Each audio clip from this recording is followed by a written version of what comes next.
smoking weed, smoking cigarettes during the month of Ramadan.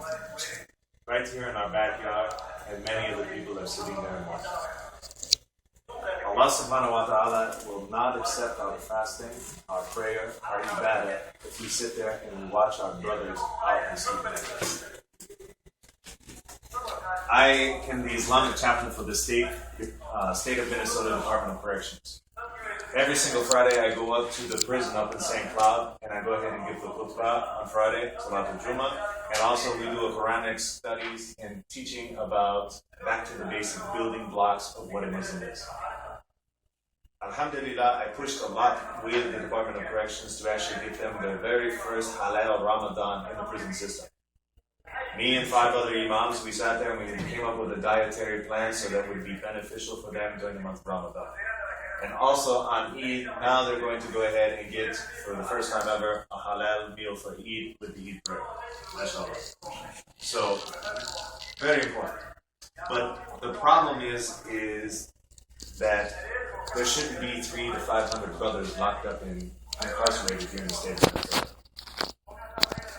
And some of the problem has to do with that some of us, we are born Muslim, okay, and we take that for granted. There's a lot of the brothers, when we come to Islam, we're reverts. We were on shirk, we were on disbelief, we were on alcohol, drugs, whatever it is, a part of this society. And we're coming and we're telling our stories to a lot of the youth, and it's going in one ear and out the other.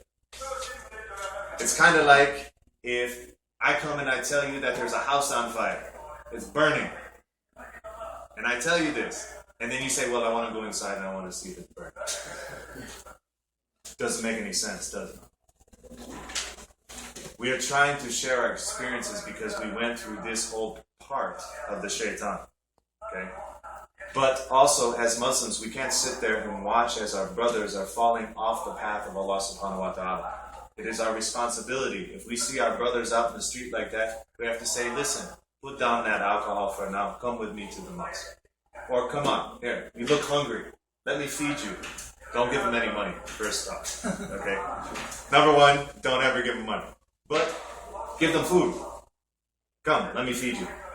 That way you can talk to them. Have a conversation with them. Say, listen, what's going on? Why are you out here with these people? Why are you doing this? Sometimes you have to separate them from out in the street to get them to talk.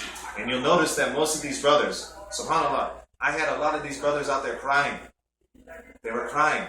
And then I had the adairs that were sitting there watching it all, sitting there crying because they weren't doing nothing. I said, you're sitting here putting rice out here for the birds. Where's the rice for your kids? Where's the food for your kids to come on back here? We are the ropes of Allah subhanahu wa ta'ala, and we have to be that rope. We can't just say, hey, I'm doing my worship, I'm doing my salah, I'm doing all of this stuff. Because none of us will reach Jannah until we wish for our brothers what we wish for ourselves. So, inshallah, I'm going to start doing a lot of work, especially on dawah, how to get these brothers back into the masjid, okay, with the adairs and also the youth. There's a big problem with communication between the youth and the adults. And everybody knows this. The youth know this, and so do the adults. And no one knows how to get that communication to build up. Why do we have masjids where we have duxies, where we have kids that are from the ages of 5 to 12? I got 300 in one masjid, 1,000 in one masjid, all learning the Quran, right? Then when they turn 12 years old, all the way until they're 22, 23, they're nowhere. And this is the danger time, right? This is the time when they're being influenced by non-Muslims.